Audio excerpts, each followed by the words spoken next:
Let's take a look at our third and final lesson for this short unit. Our focus today, now that we have done adding and subtracting and multiplying complex numbers, is dividing complex numbers.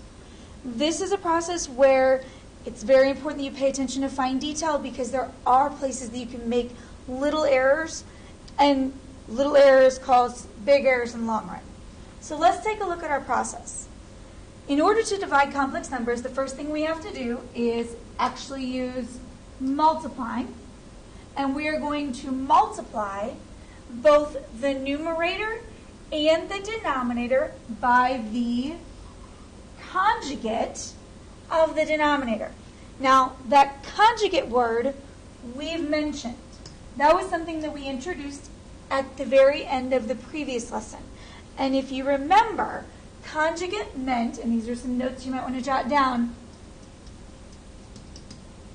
the imaginary part changes signs. That was the big thing that we talked about on those last couple of examples. We noticed that all we did was we kept everything exactly the same, but the imaginary part, we changed its sign. It either changed from positive to negative or negative to positive. Now, when you are done with step one, the next part is to do a whole bunch of simplifying. And when you are done with step two, the denominator should now be a whole number. Not the numerator, only the denominator. Once you have that whole number, step number three, this is where we're actually doing our division. We are going to divide each number in the numerator by that denominator. Okay, if you get a nice decimal, that is acceptable. If you get a whole number, that is acceptable. If you don't get a nice decimal, though, we just hit math, enter, enter, and we put it back into a fraction. And then, of course, step number four, always make sure you write your answer in that form. Real part first, imaginary part second. So we're going to take a look at a couple together, and you're going to try a couple on your own. So let's take a look at these division problems. So step number one, let's review, says multiply the numerator and denominator by the conjugate of the denominator. Our focus is the bottom. So we're going to multiply the bottom and top by the conjugate of this guy. Well, right now, that is 2 plus I. And if you remember the conjugate, all we do is we take the I part and we change its signs. So instead of 2 plus I, it's going to be 2 minus I. And we do that on both the top and the bottom. Otherwise, you've changed the problem. So that's step one. And step two is a whole bunch of simplifying. So let's look at the top first. We're going to distribute this 5. 5 times 2 is 10. 5 times negative 1i is negative 5i. Okay, let's do the exact same thing on the bottom. I'm going to put parentheses here, put some 1s in front of those i's. 2 times 2 is 4. And 2 times negative 1i is negative 2i. Then we come to the 1i. 1i times 2 is positive 2i. And positive 1i times negative 1i is negative 1i squared. Okay, so that's the distributing part. Now we have to look at, can we simplify anything? So let's focus on the top first. Is there anything we can do with 10 plus 5 or 10 minus 5i? And the answer is no. The 10 is good, minus 5i is good. Nothing's going to change. Let's look at the bottom. The 4, not going to change. Negative 2i and positive 2i cancel. The negative 1 is good, but the I squared, we don't like I squared. We change it to times negative 1. Well, let's keep going. The top is still not going to change.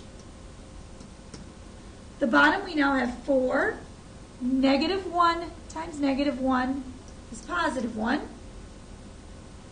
And so finally, we have 10 minus 5i over 5.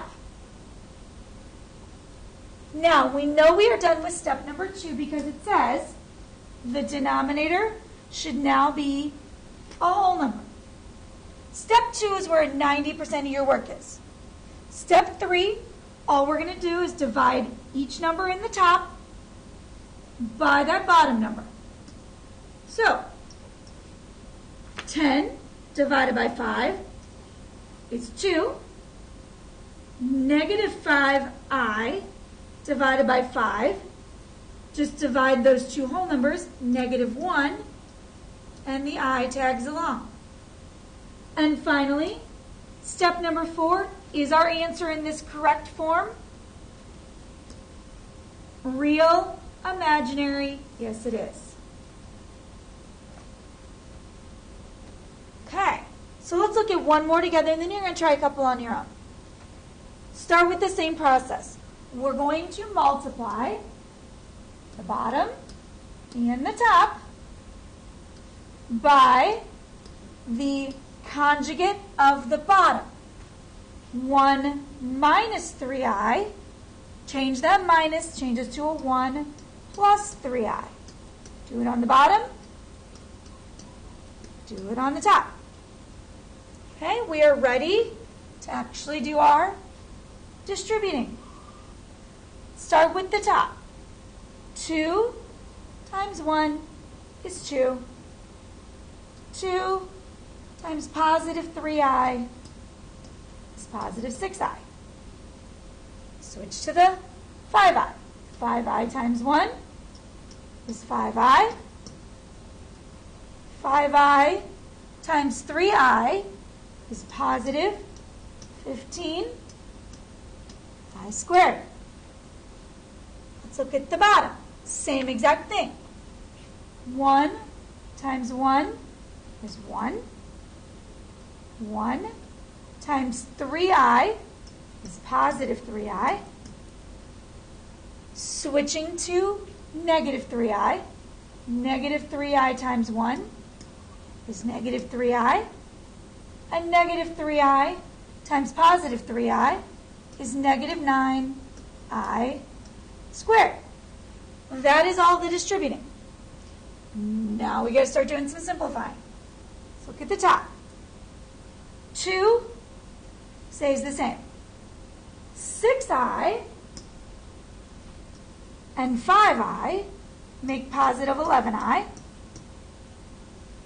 15 is good. However, I squared changes to times negative 1. Going to do the exact same steps on the bottom. 1 stays. Positive 3i and negative 3i cancel. Negative 9 is good. But I squared changes to times negative 1. Alright, so let's now see what we got even further. 2 is good. Positive 11i is good.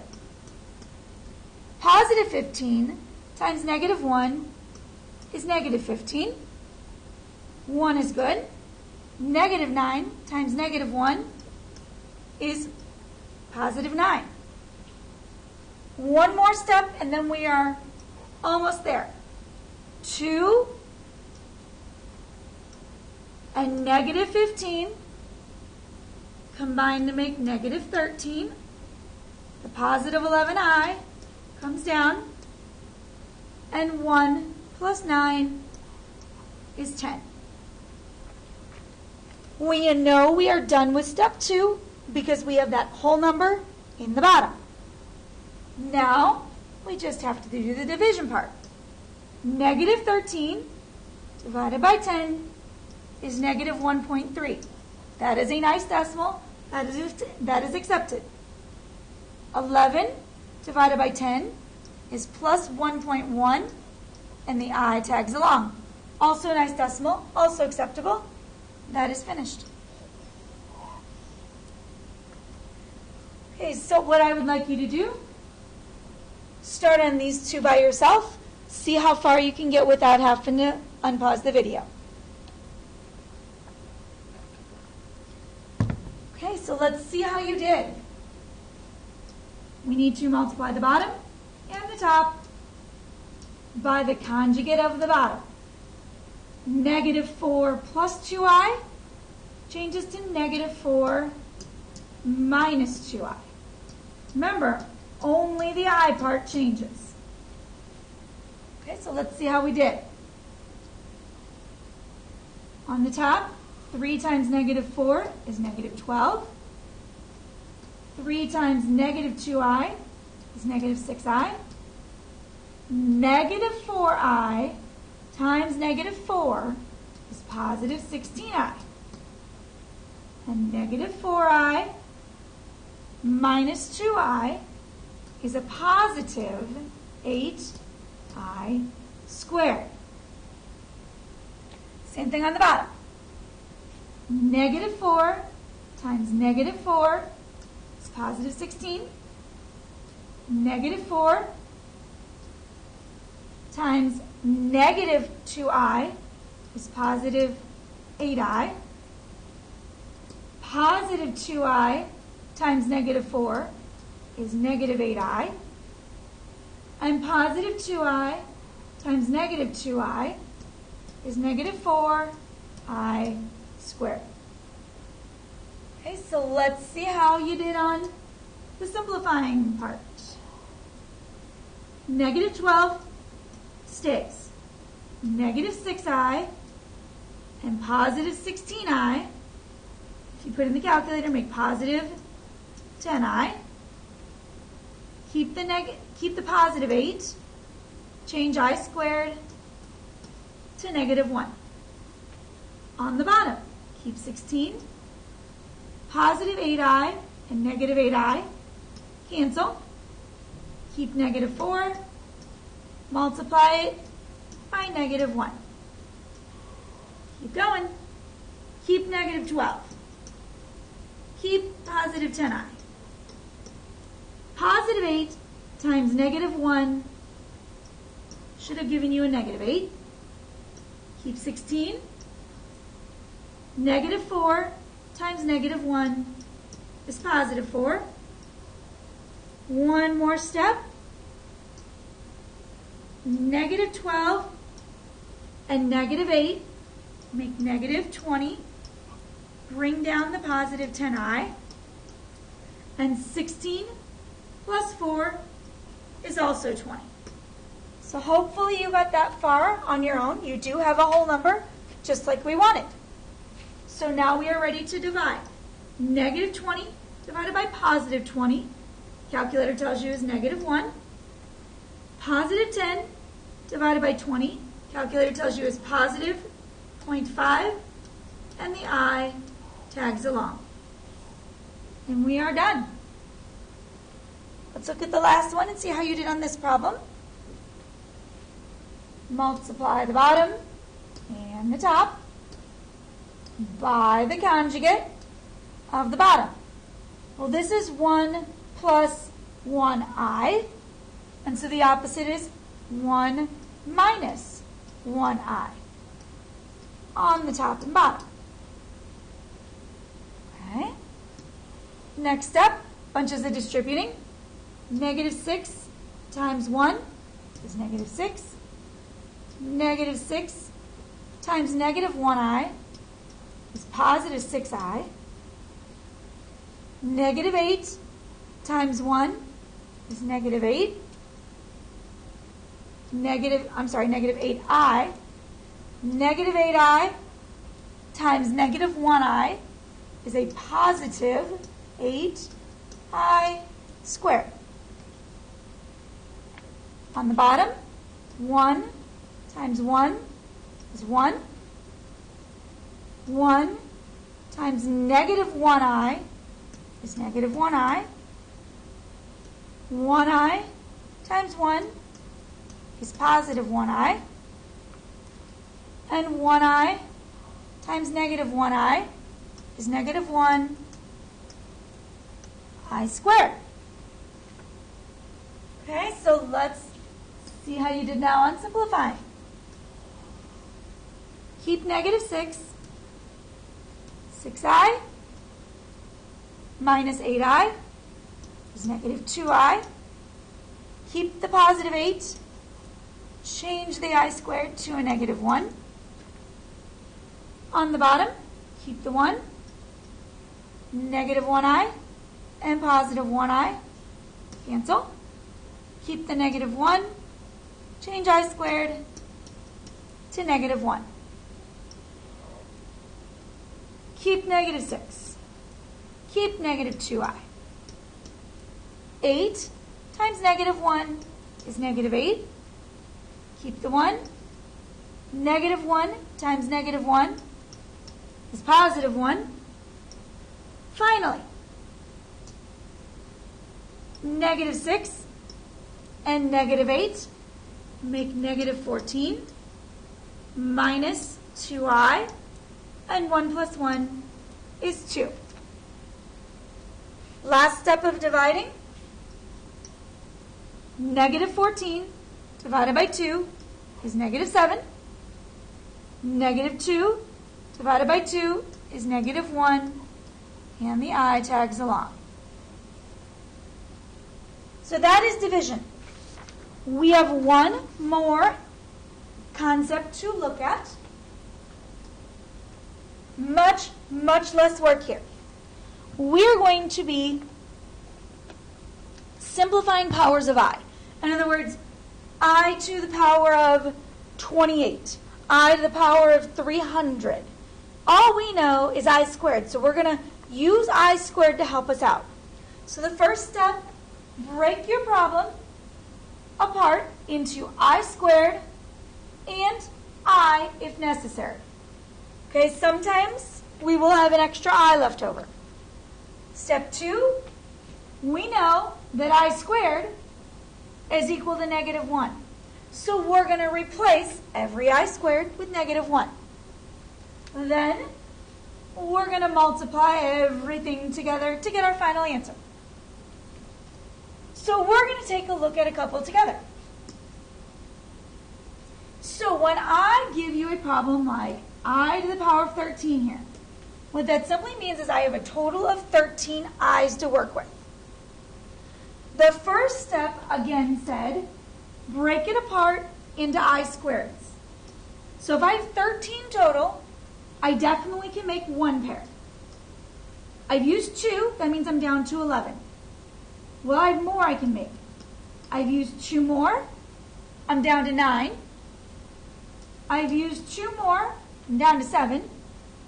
I've used 2 more, down to 5. Used 2 more, I'm down to 3. Used 2 more, I am down to 1. Now that 1 is very important. He does not go away, but we can't write another I squared. All we have left is one single I. That's what I mean by break it apart into I squareds and a leftover I if necessary. Step 2. All those I squareds, we know those are all negative 1s. So this is a negative 1, and a negative 1, and a negative 1, and a negative 1, and a negative 1, and a negative 1, and an I. The third step says multiply everything together. So I'm going to multiply all of this. Well, negative 1 times negative 1 is positive 1. Times negative 1 is negative 1. Times negative 1 is positive 1. Times negative 1 is negative 1. Times negative 1 is positive 1. Times I. 1 I is your answer. So that's not tough, but let's talk about some shortcut options here. How many negatives did we have here? We had 1, 2, 3, 4, 5, 6. Well, in math, we know that we know that 2 negatives make a positive. So these 2 make a positive, those 2 make a positive, and those 2 make a positive. in general, if 2 negatives make a positive, so do 4 negatives, and 6 negatives, and 8 negatives. An even amount of negatives will always be positive. So these are some extra little notes we're going to jot down. So, side notes. An even amount of negatives equals a positive, which means an odd amount of negatives must equal a negative. I'm telling you these little shortcuts because nobody wants to pick up their calculator and multiply all these ones together. That's too much pointless button pressing. If you have an even amount, it's positive. If you have an odd amount, it's negative. And that's all you got to worry about. Because a whole bunch of ones is still a 1. Now, this process right here, breaking it up, can get a little tedious if, say, I gave you I to the power of 248. Would you really want to do that? Because I know I would. So I'm going to show you another way of thinking about this. Let's look at the next problem. I to the power of 24. We have 24 i's. Here's what you ask yourself. How many pairs? How many I squareds? Because that's a pair.